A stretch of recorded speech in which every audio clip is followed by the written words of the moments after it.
বাপ বেটা দুইজন একসাথে জঙ্গলের মধ্যে দিয়ে চলতেছে, যাইতে যাইতে গভীর জঙ্গলে যখন চলে গেছে, রাত তো গভীর হয়ে গেছে, এখন আর সামনের দিকে হাঁটতে ক্লান্তি লাগতেছে, দুর্বল হয়ে পড়ছে, হাঁটতে সাহস পাচ্ছে না। ছেলে বাপে দুইজনে পরামর্শ করে ব্যাগের মধ্যে তাবু ছিল, তাবু টানায় বাপ বাকি রাতে জায়গায় রাত কাটাই, সকালবেলা বাকিটুকু কাটবো।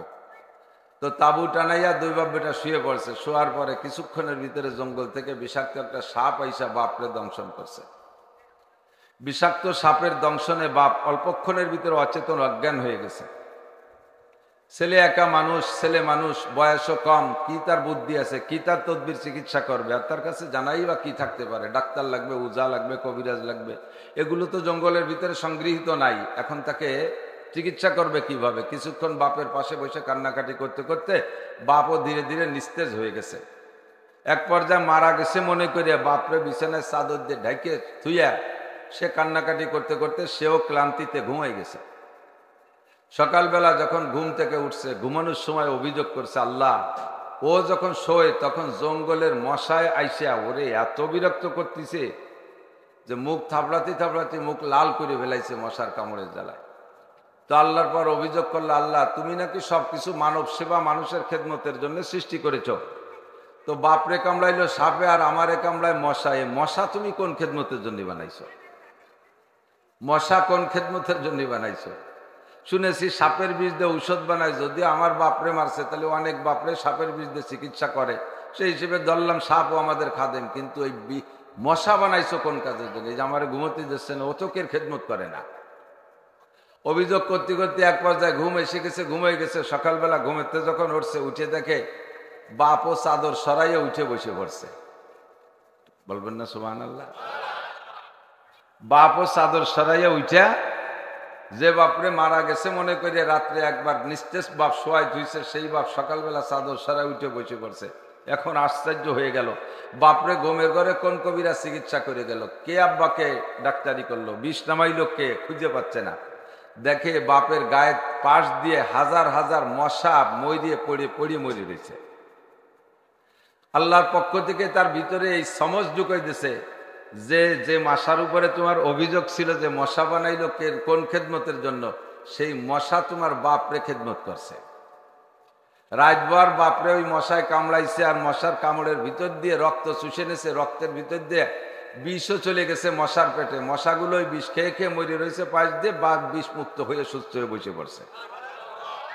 এটা আমার আপনার কোনোদিন জানা আছে?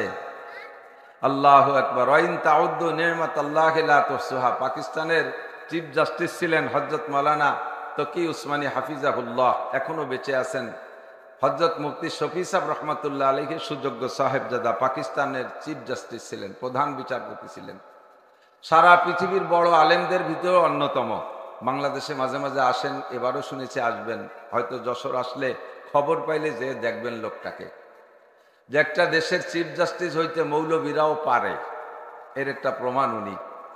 তো এই বস্তা, স্বর্ণের বস্তা আর বাঙালির বস্তা এক সাইজ, 8টা 10টা বস্তা দিয়ে এক বস্তা বানাইছে, তার নাম ডোব। ওর মধ্যে বস্তা ভরিয়ে গাদি দিয়ে তুইছে, বছরের পর বছর রাস্তার পাশে পড়িয়েছে, ওদিক পাগল হয়ে ভিড়ে চায় না, ঠিক না? এর নাম বাঙালি। আর স্বর্ণ একটু যারা ভতে ঘাটে রাস্তায় দিয়ে খুব তাকায় গভীরভাবে, স্বর্ণ ইমিটেশন নাকি স্বর্ণ দৈরিয়ে নিয়ে খুঁটিয়ে পাইয়ে তাড়াতাড়ি স্বর্ণকারের কাছে চলে গেছে, শিকশিক করতেছে। একটুকু নিয়ে তার আলাদা একটা মর্যাদা। ও বস্তা ভরা থাকে না, মোমেন বস্তা ভরা থাকে না, মোমেনের পরিমাণ কম হবে, শকর করনেওয়ালা কম হবে। দেখবেন ভালো কাজ, কোরআন শরীফের ভিতরে আয়াত পড়বেন, যত ভালোর ব্যাপারে আল্লাহ তাআলা কম বলছে, কলিলুম মিন ইবাদিয়াশ শাকুর কলিলাম মা তাযাক্কারুন কলিলাম মা তুমিনুন। ইমানদারের সংখ্যা কম হবে, কলিলাম মা তাযাক্কারুন। উপদেশ গ্রহণ করনেওয়ালার সংখ্যা কম হবে, কলিলাম মা তাশকুরুন। শকর করনেওয়ালার সংখ্যা কম হবে, আর না শকর করনেওয়ালার সংখ্যা বেশি হবে, বেঈমানের সংখ্যা বেশি হবে, কাফেরের সংখ্যা বেশি হবে। আর বেশি হইছে বিলা উরাই হক, আর আমরা কম বিদায় না হক। এটা কেমন হবে যে বাঙালির বস্তা বড় বস্তা দিকে তারে আপনি দামি মনে করবেন, স্বর্ণের পলিতে স্বর্ণের ব্যাগটা ছোট্ট মনে করে তারে আপনি কম দামি মনে করবেন। আপনি যেমন বোকা, ও জায়গা আপনি এরকম বোকা। কথা বলেন ঠিক ঠিক না? আমরা পরিমাণে কম, আমরা ছোট হলেও আমরাই হক, আমরাই আসল। বলেন আলহামদুলিল্লাহ। আপনার ধর্মের উপরে আপনি খুশি না বেজার? ইসলাম ধর্মের উপরে খুশি না বেজার?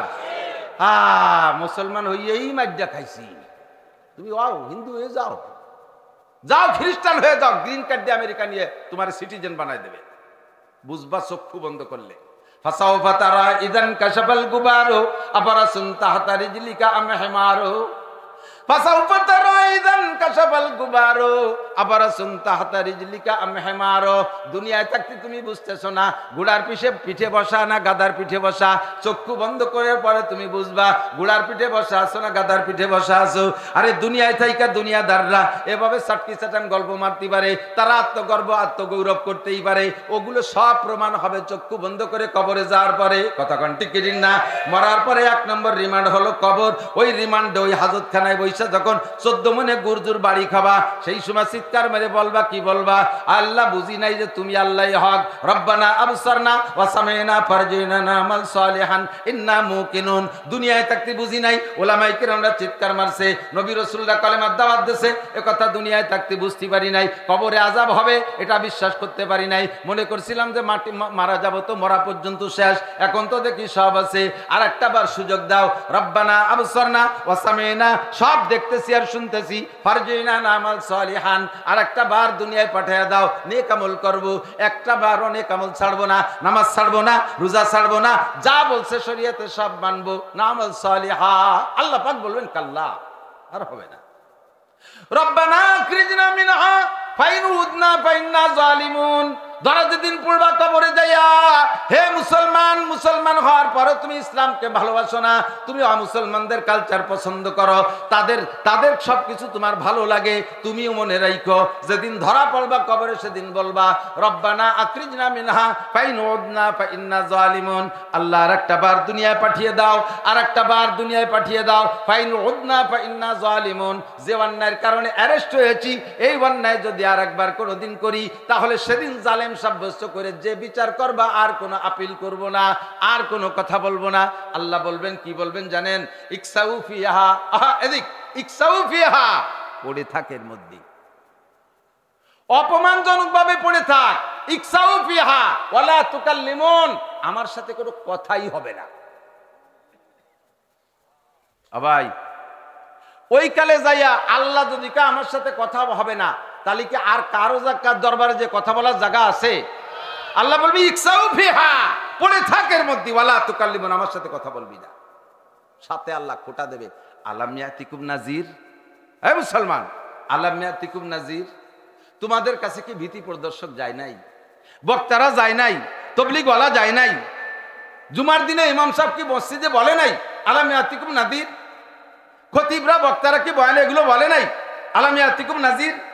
আল্লাহর হাতে, ফেরেশতার হাতে যখন রিমান্ডে গুগু মুড়া দিয়ে, পিঠ মুড়া দিয়ে, গলায় বেড়ি দিয়ে যখন টাইট করে বসায় এভাবে জিজ্ঞেস করা হবে, ও সময় তো ছুটতে পারবেন না। ছুটতি না পাইরা মিথ্যে কথা বলার কায়দা নাই, আপনি স্বীকারই করতে বাধ্য হবেন। কলু বালা জানা নাদির, জি আল্লাহ এসেছিল, কত যে সুন্দর করে বলল, যুক্তি দিয়ে বলল, দলিল দিয়ে বলল, কত ভাবে বলল। ফাকাদ্দাবনা ওয়া কুলনা মা নাযালাল্লাহু মিন শাই, কথাগুলো বিশ্বাস করি নাই, আর বলেছে এগুলো সব মিথ্যে কথা, এগুলো আল্লাহ নাজিল করে নাই, মৌলবীরা বানাইছে নাই কইয়া এই পয়সা কামাই করার জন্য ধান্দাবাজি করতেছে। এখন তো সব দেখি সত্য, আর একটা বার পাঠায় দেন, কোনদিন আর রেহাই পাওয়া যাবে? কথা বলেন যাবে? শুকর করব কার? বলি আলহামদুলিল্লাহ। আলহামদুলিল্লাহ, সব নিয়ামতের শুকর কার হবে? আলহামদুলিল্লাহ। বর্ষাকাল বৃষ্টি আল্লাহ দেবেন, এটাই আল্লাহর সিস্টেম। আবার শীতকালে শীত দেবেন, এটাই আল্লাহর নিজাম। আর শীতকালে শীত হওয়াটাই নিয়ম, বৃষ্টি বর্ষাকালে বর্ষা হওয়াই নিয়ম। আবার এই নিয়মকেও পরিবর্তন করার ক্ষমতা একমাত্র কে রাখে? আর কেউ রাখে? আমাদের মাননীয় প্রধান উপদেষ্টা যদি ইচ্ছা করেন যে এখন পুষ মাসে শীতের মতো শীত দেবেন, অবশ্যই পারে। পারবে না? গরমকালে শীত আর শীতকালে গরম বানাইতে পারবে? প্রচন্ড বৃষ্টির দরকার। আমাদের উপদেষ্টা মন্ডলী যারা আছে, আমরাও সাথে যারা আন্দোলন করেছি, সবাই সম্মিলিতভাবে চেষ্টা করে কি এক চাক মেঘ বানাইতে পারবো? কিছুই পারবো না। তো খালি খালি আল্লাহর সিদ্ধান্তের সাথে বিরোধিতা করবো কে? যদি বৃষ্টি হয় তাহলেও বলবো আলহামদুলিল্লাহ। কথা কন না? এক বুজুর্গ, এক পীর সাহেব ঝড় ছাড়ছে ওনার বাড়ির পাশে, জম্মের বেগে ঝড়, 300 কিলোমিটার বেগে ঝড়, ঝড়ে ঘর পড়ে পড়ে বাপ। এখন দোয়া কালাম যা ছিল সব পড়া শেষ, তবুও ঘর এলি যাচ্ছে। এখন পীর সাহেবের স্ত্রী বলতেছে একটু বাইরে যাইয়ে দুই পেলা বাদান, ঠিন্ডে বাদান, ঠিন্ডু বাদান, এ ঘর তো পড়িয়ে গেল, দোয়া কালাম এনে কুল হচ্ছে না। তো তো পিসাব বাহিরি বেরোইয়া বাঁশ দুইখান নিয়ে ফিন্নে বাঁধাবে, ঝড় আলো দক্ষিণে, তাহলে ফেলা বাঁধাতে হবে উত্তর দিক দিয়ে না, পিসাব সেই দক্ষিণ দিক দিয়ে ফেলা বাঁধাইছে। বাদাই থুয়ে ঘরে আইছে, মহিলা কইতেছে তুমি পীর হয়ে কি এরই বলো দেখছে, জ্বরও যেদিকের পেলাও সেদিকের বাদাতে উল্টো দিক। তো পিসাব বলতেছে আরে বলদ, এই জ্বর দেশে আল্লাহ, যদি আমার গল ফেলানোর সিদ্ধান্ত আল্লাহ নিয়েই থাকে তাহলে আমি হাজার খানিক পেলা বেদা ঠেয়াতে পারবো? তো যদি উল্টো ভাষায় ফেলা বাদায় তাহলে আল্লাহর সাথে বিরোধিতা করা হবে, আর আল্লাহর সাথে বিরোধিতা করে কেউ কোনোদিন টিকতে পারিনি। কাজে আমি আল্লাহর পক্ষেই থাকি, ঘর পড়লিও বলুক থাকলিও থাক, আল্লাহ যেদিকের থেকে জ্বর দিচ্ছে আমি ফেলা যদি আল্লাহর দলে তাই। সুখের সময় আলহামদুলিল্লাহ বলেন, আলহামদুলিল্লাহ। দুঃখেও আলহামদুলিল্লাহ, দুঃখের পর তো আমি বিরোধিতা করে কুল পাচ্ছি না, বলবো আলহামদুলিল্লাহ। ইমানের পরিচয়, এদিক তাকান, ইমানদার ফ্রেশ সলিড ইমানদার আপনাকে আপনি অনুভব করতে পারবেন কখন? সর্বহালাতে যখন শুকর আদায় করতে পারবেন, দুঃখেও আলহামদুলিল্লাহ, সুখেও আলহামদুলিল্লাহ। অনেকে আছে প্রশংসা, এদিক তাকান, আমার দিক তাকান, খেয়াল করেন, শুনতেছেন তো? আমরা হুজুররা বিশেষ করে একজনের নাম জিজ্ঞেস করলি, ভাই আপনার নাম কি? আমার নাম নাচিজ আব্দুর রহমান। আপনি কে? আমি গুনাগার আব্দুল খালেক। কতি শুনছেন না এরকম? আমি গুনাগার আব্দুল খালেক।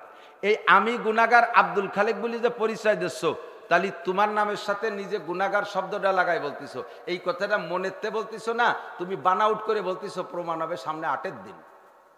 8-এর মধ্যে যাইয়া একজনের যদি দূরিত্বে ডাক দেয়, এ গুনাগার আব্দুল খালেক, এ গুনাগার আব্দুল খালেক, দেখবেন যে চোখ লাল হয়ে গেছে,